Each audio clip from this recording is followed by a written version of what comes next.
Boa noite. Depois de 1 ano e meio do regime diferenciado de contratações públicas, o novo modelo aí de licitação, a medida provisória aprovada para acelerar as obras necessárias para a Copa do ano que vem e a Olimpíada do Rio ainda recebe duras críticas. Para a oposição, o novo regime, que substitui a lei de licitações, encarece as obras e abre brechas para a corrupção. O regime diferenciado de contratações foi ainda ampliado para além da Copa e da Olimpíada. Agora ele está sendo aplicado para acelerar obras do PAC nas áreas relacionadas a portos, educação e saúde. O Brasilianas.org de hoje debate o novo regime de contratações de obras públicas. Diante das críticas que a lei de licitações recebia pela morosidade do processo, será que foi acertada a decisão do governo ao criar e ampliar o regime especial?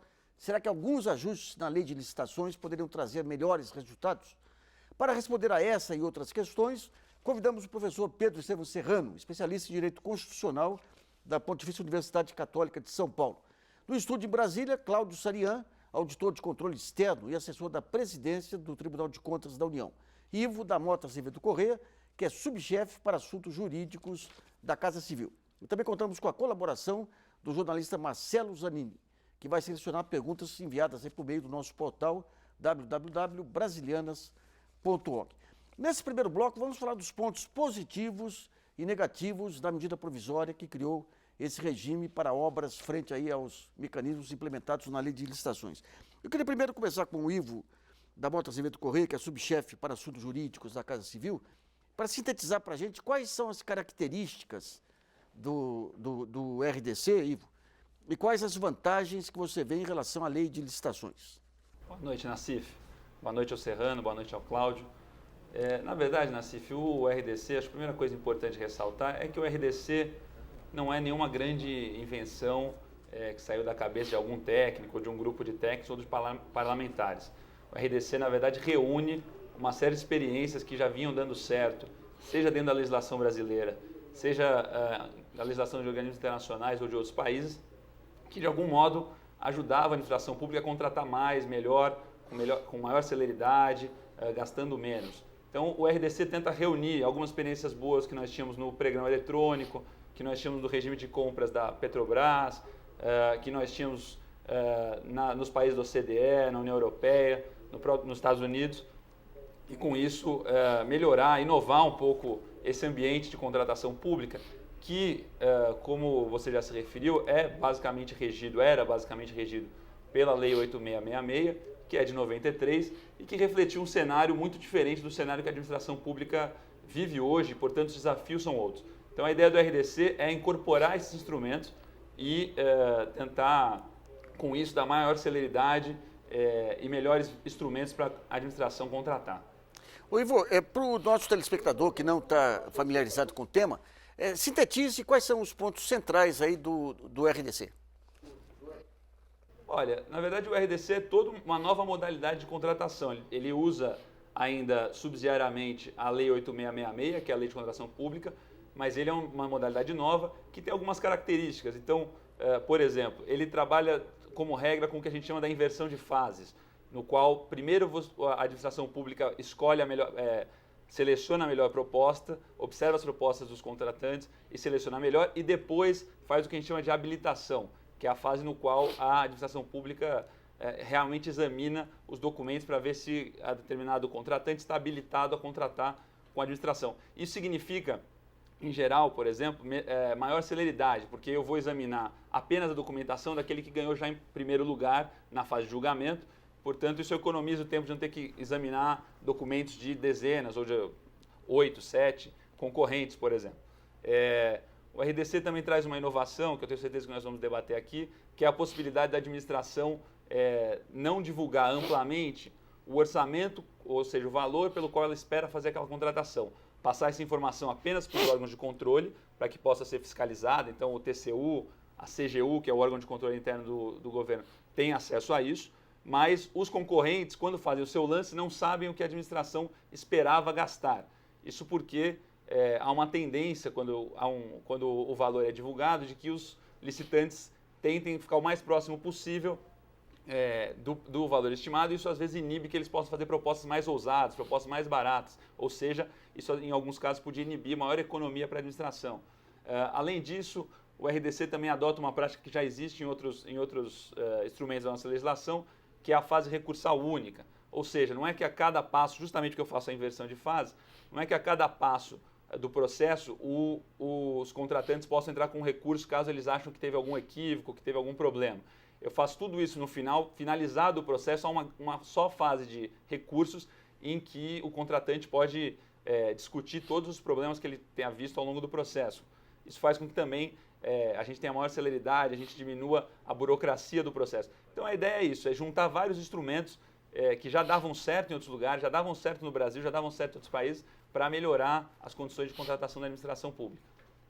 Bom, vamos com o Pedro Serrano aqui, que é um crítico aí do RDC. Quais são os pontos centrais de críticas que você tem ao projeto, Serrano? Olha, eu creio que, primeiro elemento de crítica que eu acho que se deve ter em conta é o modo como o RDC foi expandido para além das obras de Copa do Mundo e de Jogos Olímpicos. Ele foi pensado, inclusive foi criado por medida provisória, que é um método legislativo, que é uma medida de calibragem no sistema, é um processo legislativo sintético, com pouco debate, que é aprovado a toque de caixa na Câmara, né, inclusive, e que tem vigência imediatamente a partir do ato do Executivo.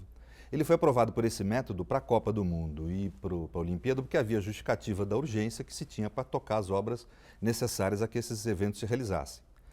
Agora, pegando carona em medidas provisórias com objeto absolutamente estranho à contratação pública, ele acabou sendo expandido para obras do PAC, obras, vamos dizer, da área de educação, da área de saúde. Essa é a minha primeira crítica. Porque, na realidade, é um método de constitucionalidade duvidosa, isso, absolutamente duvidosa, né?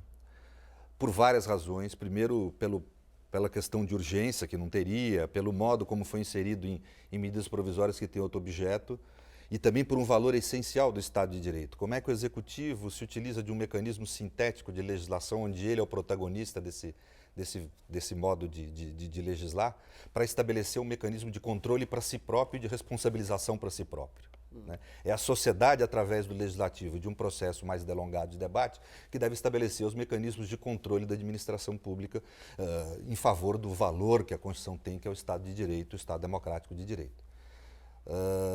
Tem uma consequência política este detalhe também, que ele acaba querendo cobrir buracos da nossa legislação e com isso evita um debate público amplo que deve haver sobre um novo sistema de licitações e contratações públicas e responsabilização que deve haver no Brasil, né? No tocante ao mérito, grosso modo, são dois elementos ou dois eixos de críticas que eu tenho, né? Um elemento que ele acaba, eu não tenho dúvida de que ele, como o doutor Ivo falou com razão, ele incorpora muitos avanços e muitas coisas que no mérito deveriam representar no debate com a sociedade mudanças no próprio sistema de licitação brasileiro, inversão do ônus de fase, recurso único, tudo isso que ele falou, cadastramento para o setor, tem uma série de coisas que realmente agilizam e, vamos dizer, valorizam e melhoram o processo licitatório no Brasil. Agora, tem dois eixos que eu acho que têm uma natureza estruturante que eu discordo, divirjo do projeto, né? O primeiro eixo, eu diria, que ele acaba acolhendo também mecanismos próprios de uma onda neoliberal que se estabeleceu no mundo, e o Brasil foi um dos países onde isso repercutiu, que implica em mecanismos de contratação pública em que há abertura de mão de um pedaço da soberania do Estado, em que o mecanismo da contratação da obra pública, em vez de representar uma relação de superioridade do interesse coletivo que o Estado representa em relação ao particular, passa a querer estabelecer uma relação de maior igualdade com o particular, uma aparente igualdade, que na realidade significa uma captura pelo particular desse processo de contratação pública. É uma espécie de uma privatização da contratação pública. Dá um exemplo concreto. O exemplo concreto, por exemplo, é a contratação integrada que há no regime no RDC, né? É um mecanismo que se transfere para a administração privada ou para o contratante privado quase todas as tarefas que implicariam, que eram antes do Estado. Por exemplo, elaborar um projeto básico e com isso estabelecer metodologias de execução, quer dizer, ou seja, tudo aquilo que eram instrumentos contratuais que a administração tinha para poder impor políticas públicas acabam sendo transferidas para o particular, né?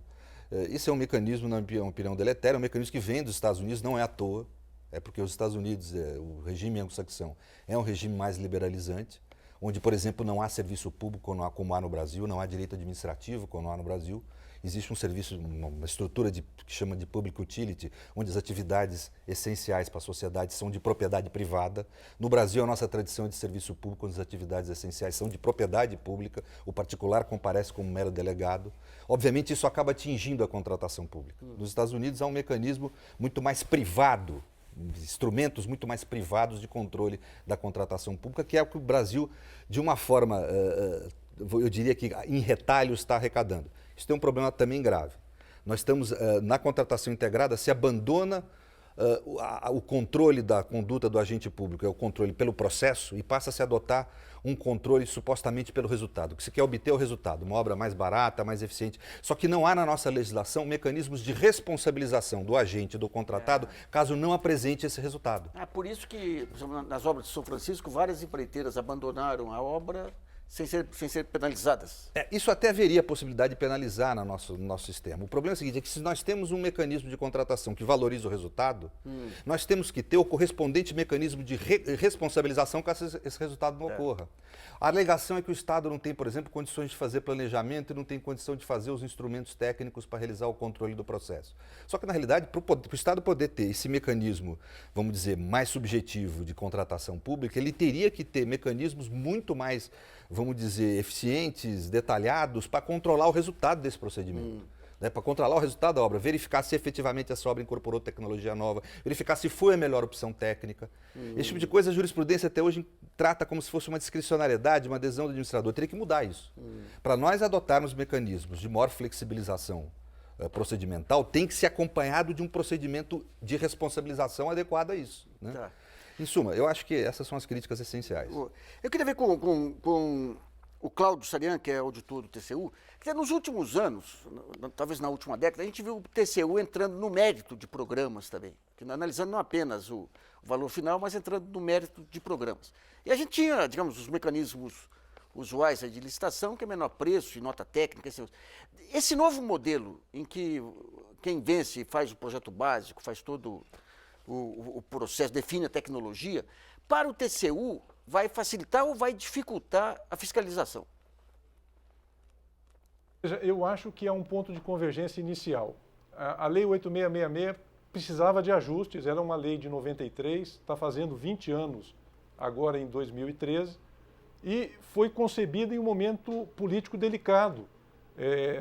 A véspera, se o senhor se recorda, 91, 92, o país viveu por um momento em que o legislador entendeu por bem definir caminhos mais rigorosos, sem escolhas, sem opções, por conta dos gestores responsáveis pela contratação. O RDC já era, sem tempo, vir uma inovação, e ele está repleto de inovações, algumas que eu reputo já implementadas, ele apenas traz, o doutor Ivo colocou com muita propriedade aqui, outras são inovações efetivas, e você coloca bem em relação ao anteprojeto. O que aconteceu nesses últimos 20 anos no Brasil? A gente percebe uma evolução tecnológica fantástica e não há motivo para que o processo de licitação não incorpore essa questão tecnológica de uma forma efetiva. Segundo, as obras acabaram sendo uma prioridade, temos alguns programas, o PAC é um deles com 500 bilhões de investimento nos últimos 4 anos, razão pela qual o controle tem se debruçado com muito carinho nesse tema, porque envolve volumes de recursos elevados. Você colocou, Nassif, a respeito da avaliação de programas. A avaliação de programas é uma outra maneira que o tribunal tem de acompanhar o andamento dos programas, mas nesse tipo de trabalho o tribunal procura recomendar e não determinar o gestor. No trabalho de conformidade, o tribunal procura avaliar se as regras, se as diretrizes estabelecidas em lei pelo Congresso estão sendo observadas. Então, vamos à tua pergunta do anteprojeto. O anteprojeto traz inovação, a cultura anterior da 8666 era a contratação em função de um projeto básico, no qual a administração definia todos os requisitos da contratação, e a partir do implemento da contratação integrada, busca-se definir a necessidade propriamente da administração, e espera-se que o particular, com conhecimento das tecnologias, das metodologias, possa ofertar um preço mais competitivo do que aquele preço que a administração obteria desenvolvendo o seu projeto básico. A questão Isso é um ponto positivo ou isso é um ponto negativo? E eu traduziria isso a um ponto de inovação. E toda inovação envolve risco. E o aparelho estatal precisa estar preparado para enfrentar o risco, desenvolvendo um sistema de gerenciamento efetivo, se adaptando, se estruturando para que a contratação integrada, dentre outros, e há outras inovações já citadas, orçamento sigiloso, inversão de fases, possa haver a mitigação desses riscos para o sucesso da contratação. Há um outro ponto interessante que eu gostaria de destacar nesse início de debate. É a opção. O RDC não é obrigatório e o RDC abriu diversos caminhos para que o gestor possa escolher o melhor caminho em função do objeto que vai ser contratado. E para isso é fundamental a capacitação de todos os gestores, para que eles tenham a capacidade técnica de definir se é melhor o modo de disputa aberta, disputa fechada, modo misto, se é melhor inverter fase, se é melhor não inverter fase, a questão do orçamento sigiloso. Isso tudo o RDC abriu um leque. Eu acho que essa é uma riqueza de acreditar na capacidade e na honestidade do gestor. Mas será... Eu vou com o Ivo. O Ivo, é aquele negócio, você tem modelos que...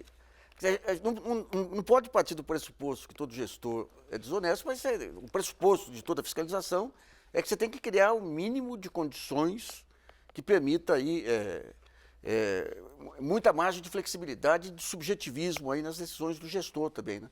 Por exemplo, quando fala em processo produtivo, aí, tem a licitação, no outro lado você vai ter vários candidatos que vão apresentar processos produtivos diferentes. Como que é analisado aí o resultado final? Que tipo de conhecimento que tem que se ter para definir qual processo que é mais eficaz que o outro? Qual é o resultado final que vai ser oferido? É o preço? É o preço final? Como é que é? Nassif, na verdade o RDC, assim como a lei de licitação, permite como o Cláudio colocou bem, uma vasta gama de opções para o gestor, né? Então, há várias modalidades, o julgamento pode ser feito por critérios diferentes. Cabe ao gestor saber escolher, e aí os órgãos de controle certamente vão acompanhar isso e vão corrigindo ao longo do tempo, mas cabe ao gestor escolher a melhor modalidade para cada tipo de contratação. Você tem, dependendo do serviço, da obra que está sendo contratada, é claro que há modalidades muito distintas. É muito diferente contratar a contratação de uma obra artística ou arquitetônica e um serviço de prestação de telecomunicações, por exemplo, né? Então, eu acho que a ideia é que o gestor possa fazer a seleção, como já faz hoje na Lei 8666, que ele tem que selecionar o critério de julgamento, tem que selecionar qual é a modalidade de licitação, etc. O que eu acho que é importante dessa questão que você coloca, né, Cif, é a gente entender, primeiro, uma coisa que o Cláudio colocou. Acho que o RDC é fruto diretamente da tentativa do Estado de retomar a capacidade de planejamento e de implementação de um sem número de investimentos na área de infraestrutura. Quando a gente começou a implementar o PAC, o que se viu foi que a Lei 8666 já não dava mais conta e não respondia, seja em termos de tempo, seja em termos de instrumentos, para o que se esperava do país.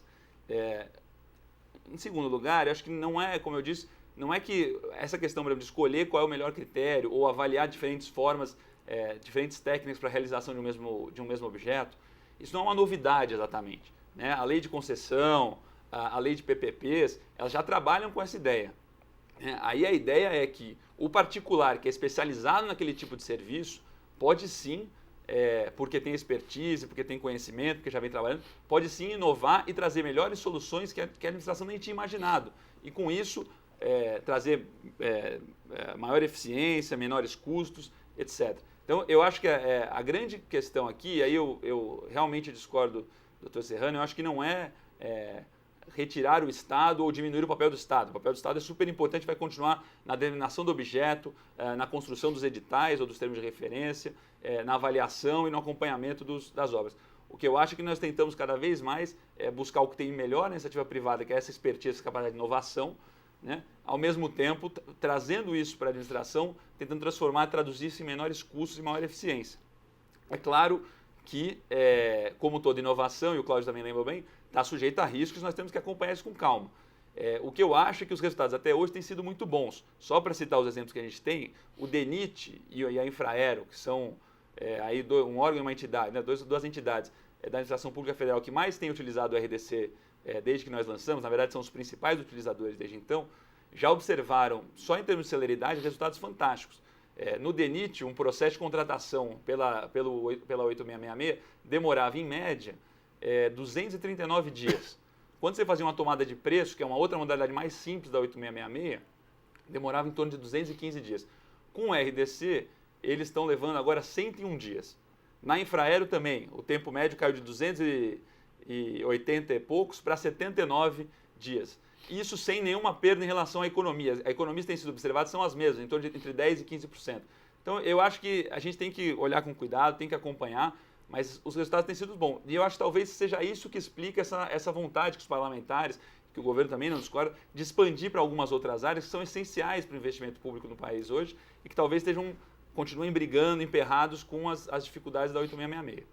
Bom, antes de voltar a palavra ao Serrano, vamos a uma pergunta dos telespectadores, selecionada pelo jornalista Marcelo Zanin. Lembrando que o programa de hoje é ao vivo, você ainda pode mandar sua pergunta pelo portal www.brasilianas.org. Marcelo. Nassif, o Cláudio Ossichio, de Mojimirim, aqui do interior de São Paulo, ele pergunta. Primeiro ele faz uma afirmação, depois ele faz a pergunta. O regime diferenciado para contratar obras públicas para a Copa diz que a licitação será feita com base num anteprojeto de engenharia, sem necessariamente ter a tomada de preços de todo o material necessário para a obra. E ele pergunta qual critério os órgãos de controle vão usar para ver se aquele preço geral realmente é o preço verdadeiro. Serrano, esse é um dos pontos que você critica na... Eu acho que, no geral, eu até concordo com o Ivo, é óbvio, quer dizer, o RDC introduziu no mérito questões interessantes, importantes. O problema é que fez isso sem haver um amplo debate com a sociedade primeiro, isso precisa haver, porque nós estamos tratando do nosso futuro como país. Não é meia dúzia de técnico do governo que vai avaliar o que é bom ou o que é ruim para a sociedade, não pode ser assim.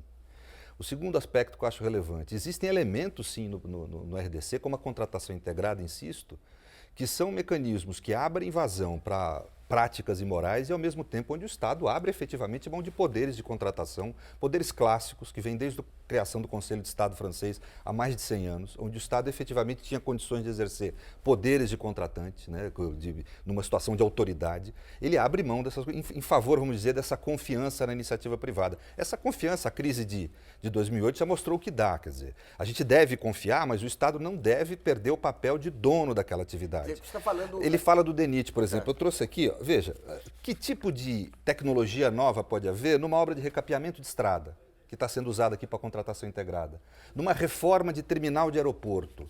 São obras rotineiras, cotidianas, que o mercado já conhece, já tem tecnologia mais do que pública.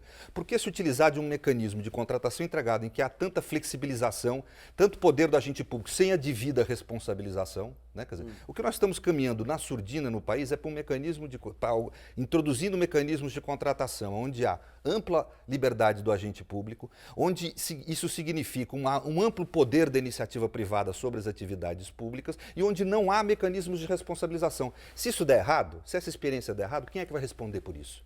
Qual o mecanismo específico de legislação que nós temos para responsabilizar pelo resultado? Nós não temos. Né? Os mecanismos nossos já não funcionam. Né? E ainda mais num sistema onde que se cria um mecanismo novo de seleção e contratação e onde não há a criação de um mecanismo novo de responsabilização dos envolvidos, caso isso chegue a um resultado inadequado. Bom, vamos a um intervalo e brasilianas.org volta já.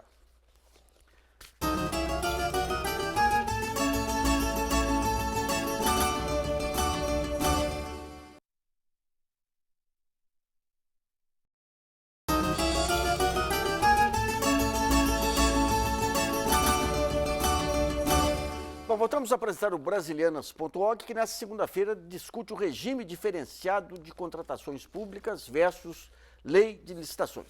Nesse segundo bloco, vamos falar da extensão do novo regime às áreas de educação, saúde e empreendimentos portuários. São nossos convidados o especialista em Direito Constitucional da PUC de São Paulo, Pedro Estevão Serrano, em Brasília, o assessor da presidência do Tribunal de Contas da União, Cláudio Sarian, e o subchefe para assuntos jurídicos da Casa Civil, Ivo da Mota Azevedo Corrêa, que tem a palavra para responder aí a questão do nosso telespectador e as considerações do Pedro Serrano.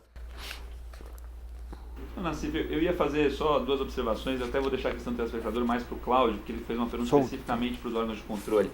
Mas eu ia fazer duas observações. Acho que nós não podemos confundir, é uma coisa importante, o regime diferenciado de contratação, que a gente carinhosamente chama de RDC aqui, com a contratação integrada. Né? A contratação integrada é uma modalidade dentro do RDC. Então a gente às vezes está falando das duas coisas como se fossem as mesmas coisas. A contratação integrada, sem dúvida, é uma modalidade muito mais focada na questão da inovação, na incorporação de novos métodos, etc. O RDC como um todo tem algumas modalidades muito singelas, então acho que não dá para confundir as duas coisas. A segunda coisa só que eu queria pontuar, eu concordo com o Serrano quando ele diz que um tema como esse tem que ser alvo de um grande debate da sociedade brasileira. O que eu ia só pontuar é que assim, o Executivo tem um projeto já há quase uma década no Congresso de reforma da lei de licitação. Desde 2008, ele estava parado e continua parado no mesmo lugar no Senado. O RDC, em que pese ter sido introduzido uma medida provisória, por uma questões da sua própria tramitação, ele foi alvo de debate no Congresso por mais de um ano. O primeiro debate sobre RDC no Congresso, a primeira proposta, chegou no primeiro semestre de 2010 e agora ele foi aprovado só em agosto de 2011. Então, mais de um ano de debate do RDC, o que não quer dizer que ele está imune a críticas, nem que ele não possa ser melhorado. Mas eu acho que é só pontuar essas duas questões, porque podemos continuar falando num debate sobre reforma da lei de licitação, acho que estamos abertos a isso, que é importante. E ele não é resultado do RDC de construção de técnicos da presidência ou do governo federal.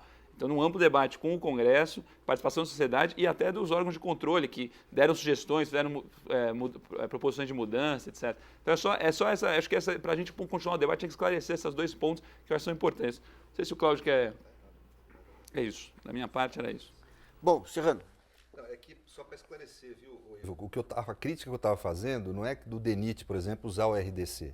É do DENIT ter utilizado, eu estou aqui com a cópia dos editais, de contratação integrada para fazer obra de recapeamento de estrada. Com base no ou RDC? Também com base no RDC.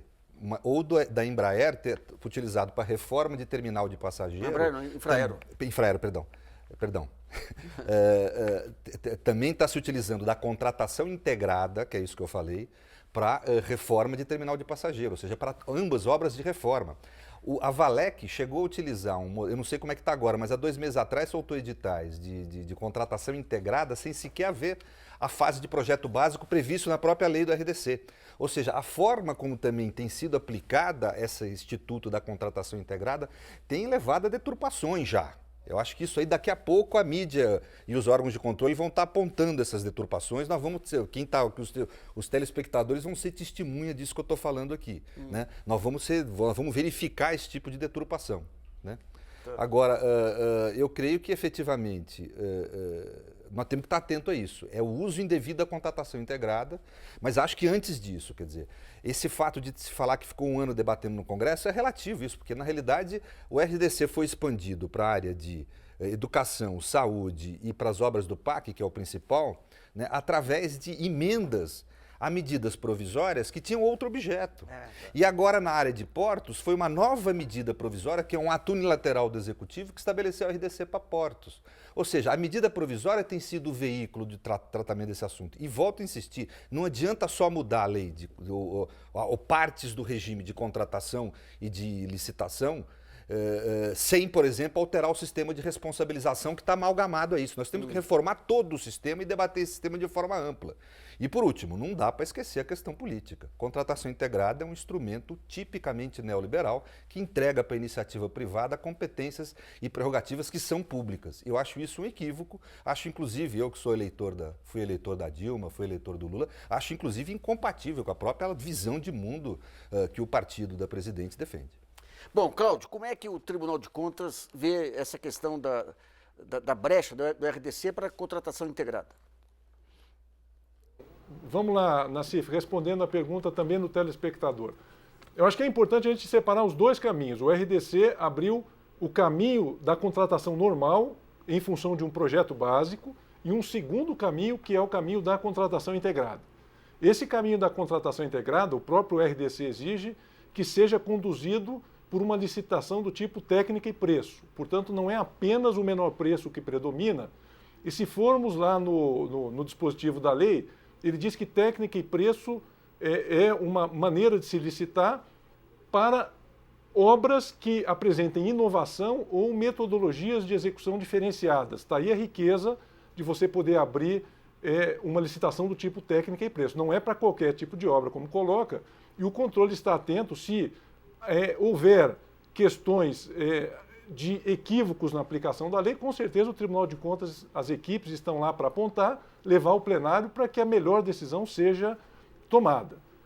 Outro ponto, é a questão do orçamento, como pergunta o telespectador. E é muito interessante a pergunta dele, porque é lógico que o controle se vê numa nova dimensão de fiscalização. Tínhamos a cultura de licitar, lá pela Lei 8666, um projeto com base em todos os elementos detalhados. Agora, com um anteprojeto, a gente só tem um orçamento estimado. Já na área de concessão, vivemos esse desafio, conseguimos evoluir, temos boas estimativas para os empreendimentos que vão ser licitados. Agora, vamos lembrar ao telespectador que haverá uma fase de apresentação e negociação do projeto básico.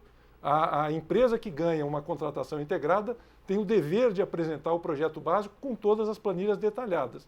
Nesse momento, o controle de insumo, como foi colocado, pode ser aprofundado, porque teremos a planilha detalhada. Em suma, contratação integrada é uma inovação, poderemos falar muito de pontos positivos e pontos negativos, mas o controle estará atento para desvios, eventuais desvios que ocorram, como o doutor Pedro coloca, mas é uma inovação e a gente tem que conviver com isso enquanto controle. O orçamento sigiloso é uma outra inovação. O tribunal já aprovou uma portaria interna para disciplinar de que maneira os auditores devem acompanhar esses processos sigilosos. Novas medidas, novos procedimentos. Essa a nossa linha de atuação. Deixa eu entender só aqui, vou fazer uma pergunta para o Ivo aqui. Eu sou o sapo de fora aqui que fica ouvindo e tentando entender todos os lados aqui. O Pedro colocou um ponto aí que foi o seguinte: está se usando, quer dizer, a contratação integrada, pelo que eu entendi do Ivo, tem que ser para processos inovadores e tudo mais. O Pedro colocou aqui uma questão de contratação integrada para construções que não tem nada de inovador.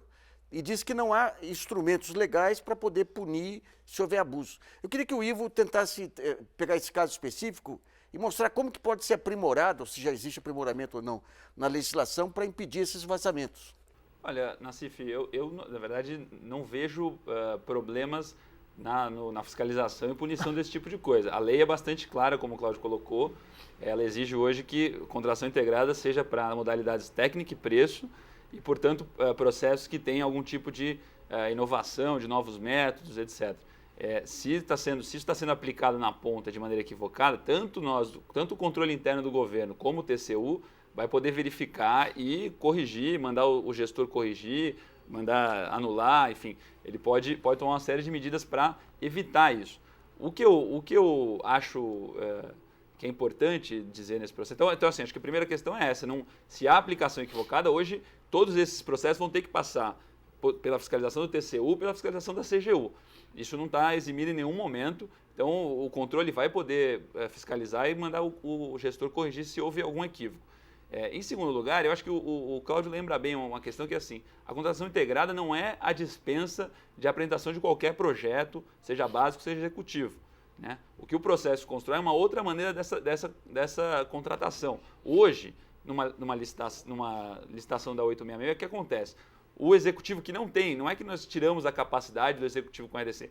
O executivo hoje não produz os seus projetos básicos. Então ele contrata, o que ele faz gerar uma contratação de um projeto básico, aí eventualmente uma contratação de um projeto executivo, e aí em terceiro lugar uma contratação da obra, do objeto propriamente dito. Em geral a gente faz 3 contratações, todas já são feitas pelo privado, pela iniciativa privada em geral.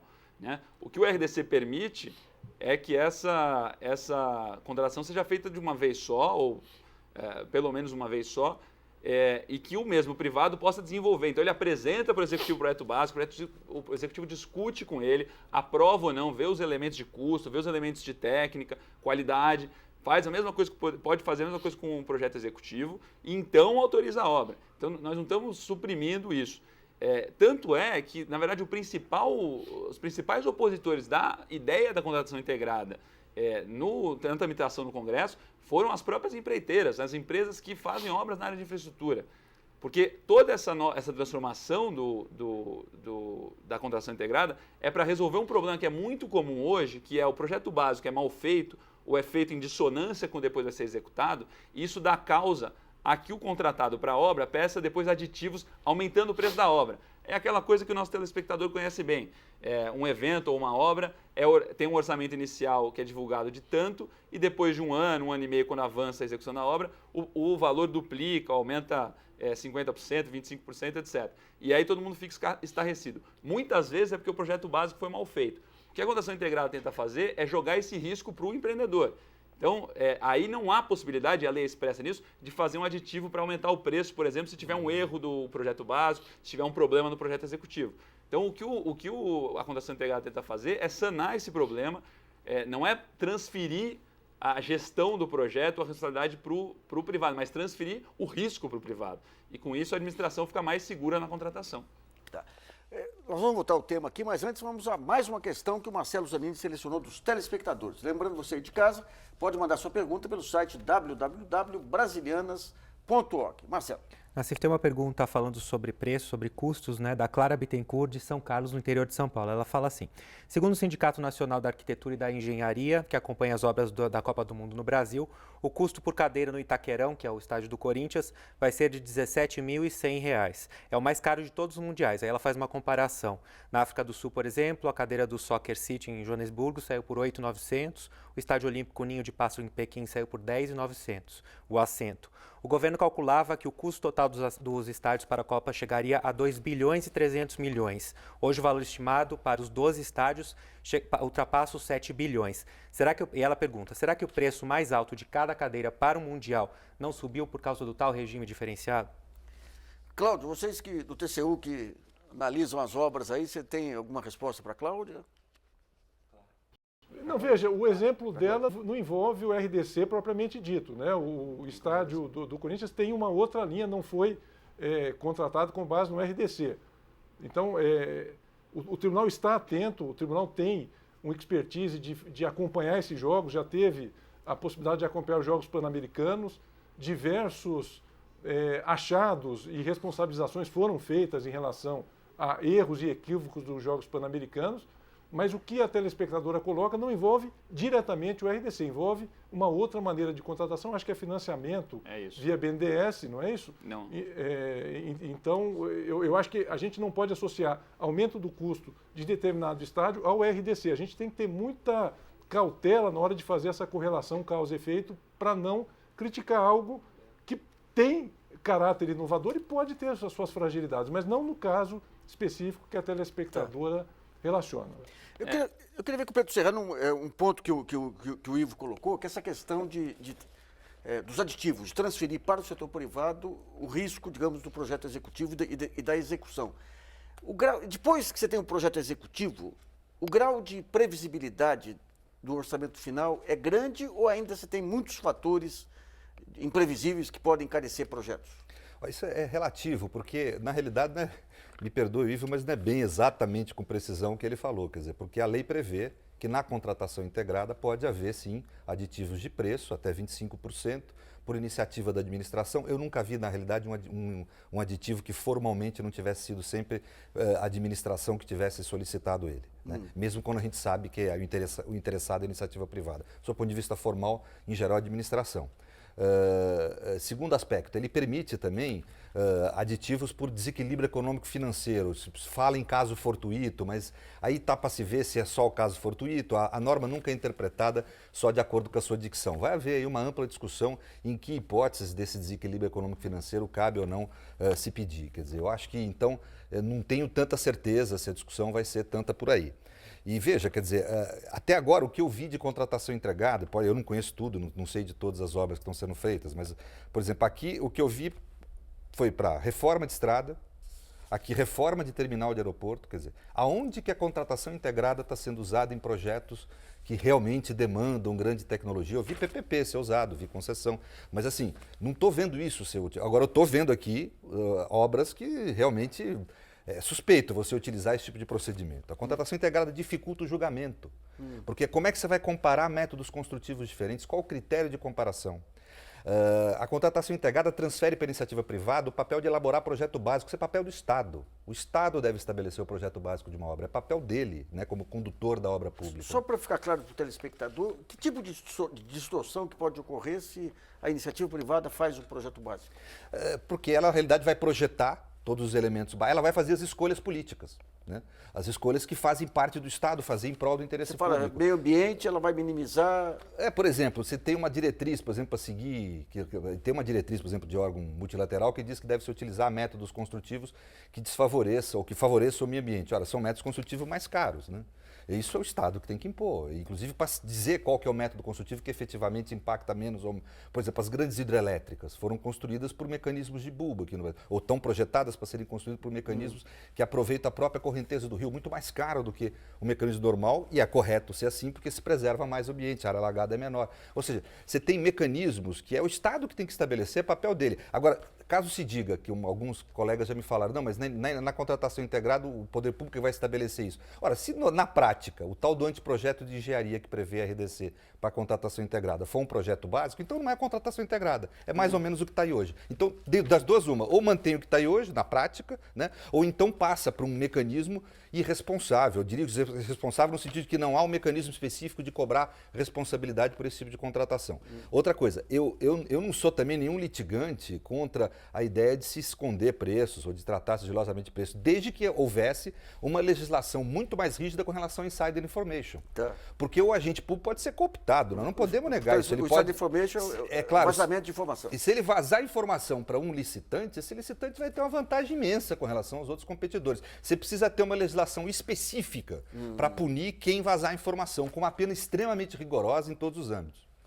Bom, nós vamos a mais um intervalo em brasilianas.org, volta já.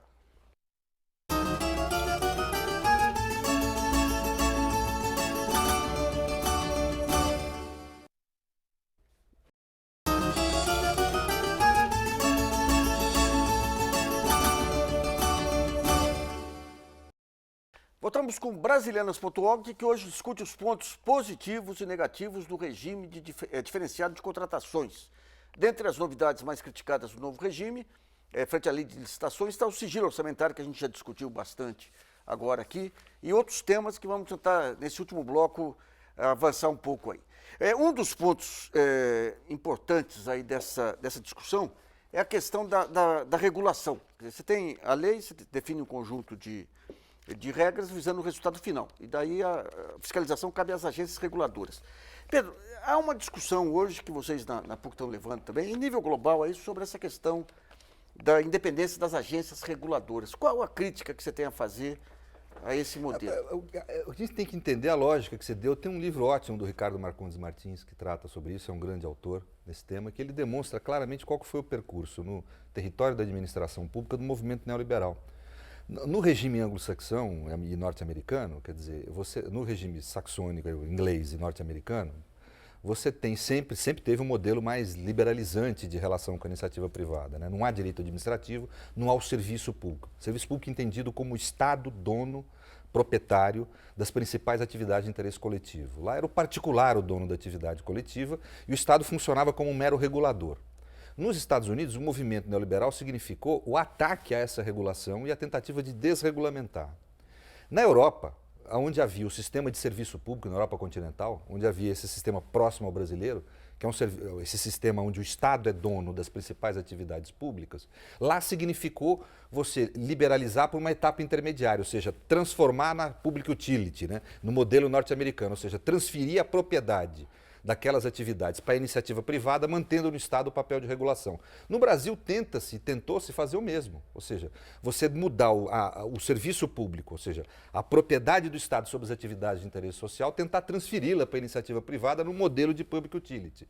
O modelo clássico, o instrumento clássico de Estado para fazer esse processo de transferência para a iniciativa privada dessa titularidade é o que a gente chama de agência reguladora, ou seja, a agência deixa de ser uma agência controladora do concessionário, uma agência concedente e passa a ser uma agência meramente reguladora, que regula algo que a iniciativa privada é dona, aí vem o nome regulação. Né? Ora, o que a essência da crítica que a gente faz? Né? Quer dizer, acho que a crise de 2008 mostrou que é essencial, em especial em países como o Brasil, de grande índice de pobreza e de grandes, vamos dizer, desse grande diferenças sociais dantescas que a gente tem aqui, né? Eu creio que nesse quadro é essencial o Estado ser dono das atividades de interesse público, de interesse coletivo. Nós saímos de um modelo do regime militar, de empresas mastodônticas, né? E tentamos, no governo Fernando Henrique, migrar para um sistema de absoluta privatização, ou seja, onde o particular passa a ser dono do serviço público. Né? Nós temos que ficar num caminho intermediário, contar com a iniciativa privada, mas contar com a iniciativa privada submetida ao interesse público, como delegatária da atividade de serviço público, o Estado como dono da atividade pública.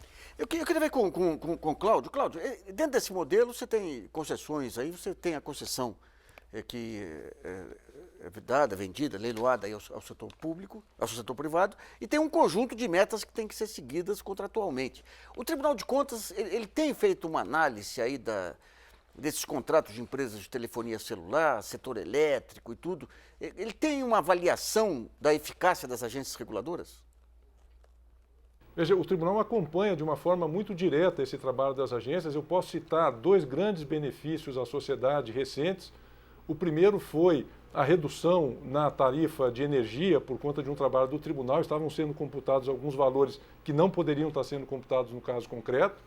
O segundo, uma orientação do tribunal para que as agências acompanhassem melhor as operadoras de telefonia em função da qualidade do serviço prestado. Sabemos que algumas das agências, dessas operadoras, foram proibidas até de comercializar linhas por determinado período, até que mantivessem um padrão adequado de qualidade. O tribunal hoje, para que o telespectador possa ter uma ideia, tem 2 secretarias de fiscalização dessa área de desestatização. Trabalhos muito interessantes na parte do edital da concessão é feito por equipe do tribunal, reduções significativas nas estimativas de valores de venda ou de concessão são feitas em conjunto com o governo. Eu acho que esse é um outro trabalho interessante de se dizer. O tribunal tem agora uma nova missão de contribuir com a administração, não é apenas fiscalizar, punir, mas levar orientações para que o recurso público seja bem utilizado. Mas esses 2 exemplos eu acho que ilustram bem o trabalho direto que o tribunal tem feito nas agências. Ô Ivo, tem essa discussão aí sobre a chamada captura das agências pelos agentes privados e tudo, que tem levado a algumas mudanças no próprio Estados Unidos e tudo, de ter uma agência das agências. De alguma maneira, digamos, esse tema das agências reguladoras consta da pauta do governo? Olha, Nassif, consta sim. Esse é um outro tema que o Executivo já encaminhou ao Congresso já há alguns anos, agora desde 2005, o projeto de lei para reformar, chamado projeto de lei das agências, lei geral das agências, para reformar algumas das questões, justamente com uma lógica, acho que aqui eu e o Serrano concordamos bem mais, justamente com uma lógica de retomar a capacidade de planejamento do Estado. Acho que a questão no Brasil foi até mais complicada, o Serrano descreveu bem, porque não só as agências surgiram como um ambiente tecnocrático que assumiria até o papel da construção das políticas em nome do que seria o papel do Executivo, dos ministérios e tal. O que tem sido feito desde o governo do presidente Lula é tentar retomar, e acho que o setor elétrico é o principal exemplo nesse caso, que foi retomado claramente na lei do novo marco do setor elétrico, o poder de planejamento, de construção da política pública na área de energia elétrica para o Executivo, para o Ministério de Minas e Energia, enfim, e a agência, com o seu perfil mais tecnocrático, fazer um trabalho de regulação e fiscalização, etc. Então, eu acho que, sem dúvida, esse tema é um tema fundamental, porque é um tema fundamental para o Estado brasileiro como um todo. Acho que a retomada do planejamento, a melhoria, a seleção das agências com pessoas altamente qualificadas, etc., está na nossa agenda, e o projeto de lei que está no Congresso tenta ajudar um pouco nisso, caminhar e evoluir um pouco nesse sentido. Bom, vamos a outra pergunta selecionada pelo jornalista Marcelo Zanini, no site brasilianas.org. Marcelo. O Ricardo não escreveu o sobrenome, ele é do Rio de Janeiro, ele pergunta, é possível pensar numa terceira via, ou seja, uma nova lei de licitação que englobe o que é bom na MP 527 com o que é bom na Lei 8666? Serrano, estamos terminando, mas a resposta é sua. Olha, eu creio que sim, mas eu acho que mais até. Acho que a gente precisa repensar todo o sistema de licitação, contratação e responsabilização nesse tema que há no Brasil. Então, uma nova legislação acho que seria bem-vinda, o governo poderia e deve, eu creio que vai ter iniciativa desse debate, enviando para o Congresso projeto de lei e debatimos. Não adianta só enviar o projeto de lei, debatendo com a sociedade tem que participar, porque é o nosso futuro, é o futuro do país que tá aí em jogo, né? Na questão das agências, o governo tem efetivamente avançado, mas eu acho que falta mais celeridade, mais firmeza, mais intensidade na retomada do Estado, do seu papel de dono e na fortalecimento da ideia de serviço público. Ivo, as palavras finais aí do Ivo e do Cláudio. Eu concordo com o Serrano, acho que dá para pensar assim, em novos projetos, novas discussões. Acho que o RDC por si só já teve esse mérito, né? Reabriu um debate amplo sobre contratação pública. Como eu disse, o projeto de lei de reforma da 866 estava parado desde 2008, está no mesmo lugar no Senado. Então acho que o RDC pelo menos reacendeu esse debate, certamente podemos avançar bastante e pode haver novas combinações, pode haver novas modalidades. Certamente o Serrano também tem razão, deve entrar nesse debate a questão da responsabilização, nós podemos ampliar as metodologias e melhorar, aprimorar essa área. Cláudio. Fundamental. Eu acredito que passou da hora da gente ter um código único de licitações. Isso vai facilitar os servidores. Hoje não é simples. Você tem a lei do pregão, você tem lei das EPPs, você tem a LDO, você tem um conjunto de leis que transforma, faz com que o processo de licitação seja mais difícil. Eu acho que a união e um código seria de bom proveito para o país, mas eu não queria esquecer de mais um detalhe. Boas licitações, boas contratações públicas não se fazem apenas com lei. Não adianta termos todo o foco no desenvolvimento de lei se a gente não pensar no treinamento, na capacitação dos gestores, em questões estruturais de governança, de que maneira a administração pública deve se apresentar à sociedade para efetivamente garantir o bom e regular uso dos empregos dos recursos públicos. Bom, Brasilianas.org sobre o regime diferenciado de contratações públicas termina aqui. Agradeço a participação do professor Pedro Serrano, da PUC de São Paulo, Cláudio Sarião, auditor e assessor da presidência do Tribunal de Contas da União, e Ivo da Mota Azevedo Correia, que é subchefe para assuntos jurídicos da Casa Civil. E você que nos acompanhou, muito obrigado. Não deixe de participar mandando perguntas, trabalhos e vídeos sobre o tema para o site www.brasilianas.org. Esse espaço aqui também é seu. E voltamos na próxima segunda-feira, às 8 horas da noite. Até lá!